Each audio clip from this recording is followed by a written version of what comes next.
वालेकुम वीवर्स, मैं अभी आ गया हूँ राजवाड़ा, जो कि मल्हार राव की राजधानी थी। मल्हार राव बाजीराव पेशवा के एक जनरल हुआ करते थे और उसके बाद में जब पानीपत युद्ध मराठे हार गए थे तो वहाँ से बचे हुए जो राजा थे या उस वक्त जनरल थे मराठा सल्तनत के, उनमें से मल्हार राव का एक नाम था और उन्होंने ही इस राजवाड़े का कंस्ट्रक्शन करवाया था। और जब आप राजवाड़े के पीछे देखते हैं तो वहाँ पर एक इमाम बाड़ा बना हुआ है जिसका निर्माण करवाया था तुकोजी राव ने, तुकोजी राव होलकर ने।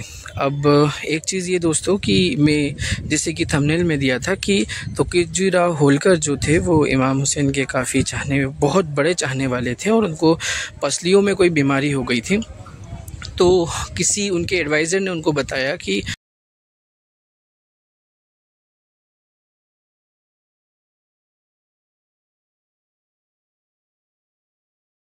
और इमाम बाड़ा का निर्माण की तो बाद में प्रोसेस शुरू होती है, तो उन्होंने ताज़िया बनवाना शुरू किया और उनकी पसली का जो मर्ज़ था वो ठीक हो गया। तो फिर बिल्कुल आप जब राजवाड़े के पीछे आएंगे तो राजवाड़े के पीछे आपको इमाम बाड़ा मिल जाएगा। यहाँ पर सरकारी ताज़िया बनता है और पास की तरफ आप जो देख रहे हैं वो गोपाल मंदिर और पीछे की तरफ है राजवाड़ा। वैसे गोपाल मंदिर का कंस्ट्रक्शन का काम बहुत अच्छे से किया गया है, रेनोवेशन का काम पहले बहुत ख़राब था, लेकिन यहीं पर पीछे की तरफ जब आप आएंगे तो राजवाड़े का भी काम आपको दिख जाएगा। और इमाम बाड़े में जब आएंगे आप तो इमाम बाड़े का कोई भी कंस्ट्रक्शन का काम अभी प्रेजेंट की सरकार नहीं कर रही है।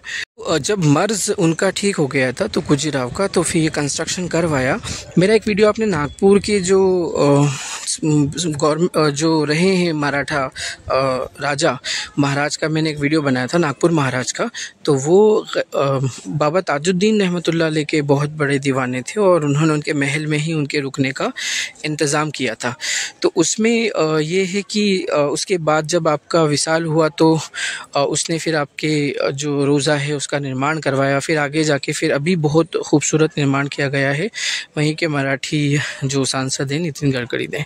तो बहरहाल ये मैं बता रहा था कि जो मराठे हैं वो कभी सूफ़ी बुज़ुर्गों के चाहने वाले रहे या कभी इमाम हुसैन के, जैसे कि आप राजवाड़े के पीछे इमाम बाड़ा देख रहे हैं। तो नफ़रतवादियों ने आखिर ये कैसे जोड़ दिया कि जो मराठे हैं वो मुस्लिम विरोधी थे। जैसे कि मैंने एक वीडियो अभी अपलोड किया था बाजीराव का, और बाजीराव से एक मैंने वो डायलॉग ही था पर वो मुझे हकीकत लगता है कि उनकी जो मम्मी रहती हैं वो बोलती हैं कि तुम मुस्लिम महिला से शादी की और तुम्हारी जनरेशन मुस्लिम है, ऐसा कैसे हो सकता है क्योंकि तुम मुस्लिमों से लड़ते हो। उन्होंने कहा कि मैं मुस्लिमों से नहीं लड़ता हूँ, मुग़ल सल्तनत से लड़ता हूँ।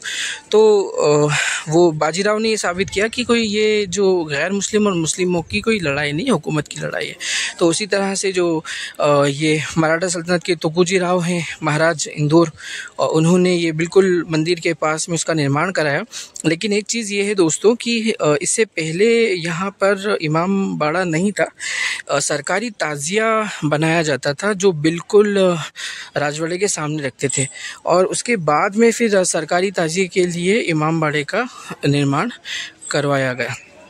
अब दूसरी महाराज तुकोजी राव होलकर यहीं नहीं रुके। इमाम बाड़ा बनने के बाद में हर साल मुहर्रम में वो चाहते थे कि राजवाड़े के आसपास ताज़िए को घुमाया जाए गरीब इमाम हुसैन के। उसकी वजह ये कि ताकि जो उनकी स्टेट है, जो इंदौर स्टेट है, जो राज्य है, उस राज्य में खुशहाली हो और किसी भी बद नज़र से बचे और इमाम हुसैन का आशीर्वाद उसे हर तरह के नुकसान से बचा के रखे।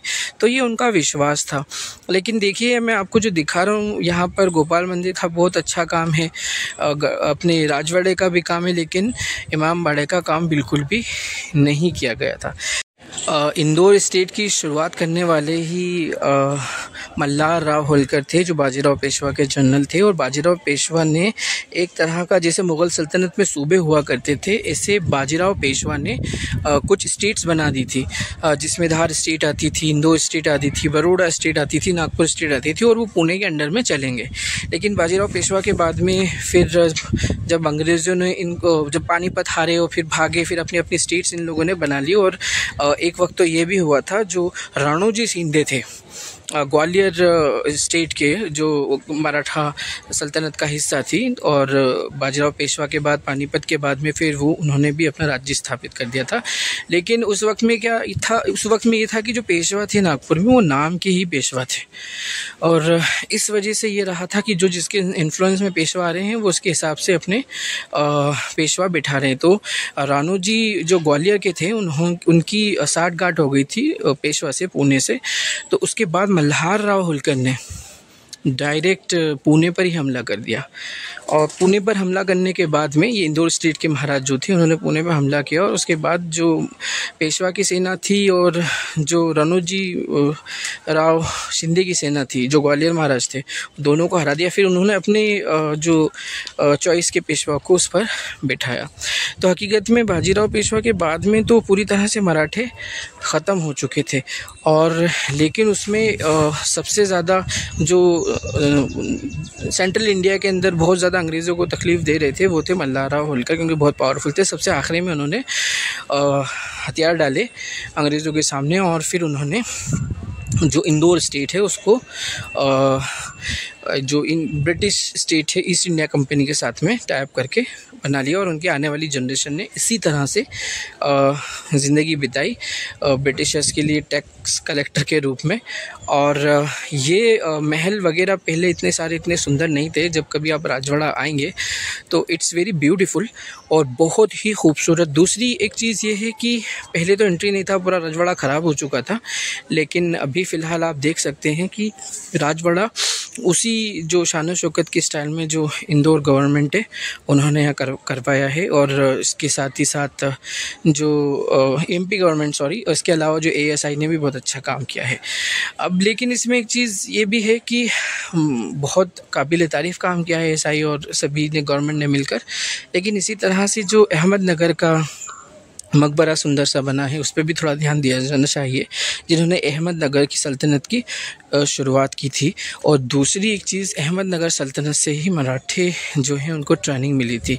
तो यहाँ पर अगर कोई इस बात को समझते हैं तो ज़रूर अहमदनगर के जो सुल्तान हैं जिनके ज़रिए से मराठे आगे जाके शासक बने, तो उनको एक ग्रैटिट्यूड के तौर पे उनके मकबरे का कम से कम रेनोवेशन का काम तो ज़रूर होना चाहिए।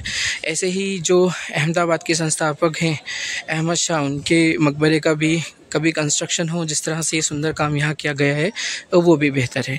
और अगर इस तरह से अगर आप सोचते हैं कि बहुत ज़्यादा भेदभाव हो रहा है, डिस्क्रिमिनेशन हो रहा है, तो फिर आप पढ़ें, और पढ़ने के साथ में जो हमारे देश के जिन हकदार हैं सम्मान के, जो शासक रहे हैं और आज भी उनके मकबरे और किलों के ज़रिए से हमारे देश का गौरव बढ़ता है, तो उनके लिए हम काम कर सकें, तो फिर आप पढ़ाई कीजिए। वरना जो ऊपर तासुबी लोग, जातिवादी या मनुवादी लोग बैठे होंगे तो वो इसी तरह का तासुब करेंगे।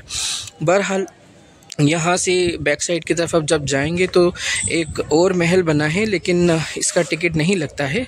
20 रुपये टिकट आपको राजवाड़े में देना होता है, यही वाला टिकट इस महल में आ जाता है। लेकिन यहाँ पर इन लोगों ने एक संग्रहालय म्यूज़ियम बना रखा है, और उस म्यूज़ियम में अगर आप जाना चाहते हैं तो दोस्तों उस म्यूज़ियम में आपको 10 रुपीज़ और पे करना होगा, वरना इस इतने प्रेमिसेस के अंदर आप घूम सकते हैं। इसके बाद में दोस्तों फिर एक और महल रहा जिसे लाल बाग के नाम से जाना जाता है, और कुछ छतरियों के भी मैंने वीडियोस बनाए हैं।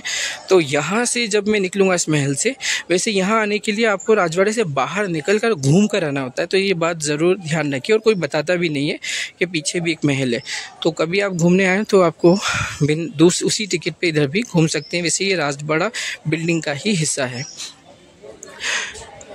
तो दोस्तों राजवाड़े से लगभग 2 किलोमीटर की दूरी पर यह है लाल बाग पैलेस। ये एक महल है होलकर राजवंश का, और यहाँ से अभी फ़िलहाल तो ये पूरी तरह से गवर्नमेंट के अंडर में है, लेकिन अंदर का जो हिस्सा है वो अभी फ़िलहाल पब्लिक इस्तेमाल कर सकती है। और यहाँ से फिर लगभग हमें आधा किलोमीटर अंदर जाना होता है, और बाइक आप ले जा सकते हैं।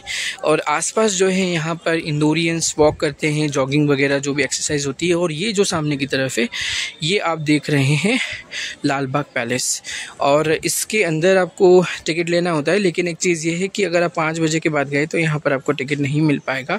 और ये हैं कुछ छतरियाँ, और सबसे बड़ी बात ये है कि जब आप इंदौर में आएंगे तो यहाँ पर हर छोटी छतरी पर आपको मतलब 20 रुपये 30 रुपये टिकट देना होगा। तो ये मान के चलिए कि बहुत सारी छतरियाँ हैं और हर छतरी पर, लेकिन ये वाली जो छतरी है ये मल्हारराव होलकर की है।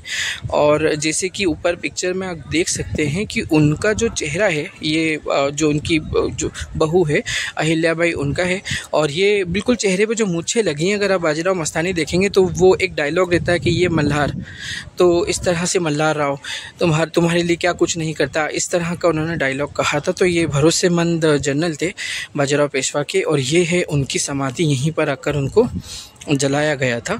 तो उनकी एशेस जो हैं वो एशेस को भी यहीं पर ही रखा गया है। और फिर इसके बाद में कुछ और भी मैंने यहाँ पर जो यहाँ के हेरिटेज हैं होलकर राजवंश के शासकों के, तो उनकी ये इसमें से एक छतरी है। काफ़ी सारी छतरियाँ, every places I went and कुछ और, बस एकमात्र ये वाली छतरी जहाँ पर आपको किसी तरह का पेमेंट नहीं करना होगा। ये बिल्कुल आप जब राजवाड़े की तरफ जाएंगे या राजवाड़े से आप निकलेंगे तो आधा किलोमीटर की दूरी पर आपको ये छतरी भी मिल जाएगी। तो दोस्तों ये था इंदौर का vlog. I hope you liked all the information and as I tell you I am travelling all over India just to tell you the history of India and all year. So I would like to ask you to please like my video, share my video and subscribe my channel. Thank you for watching. Have a nice day.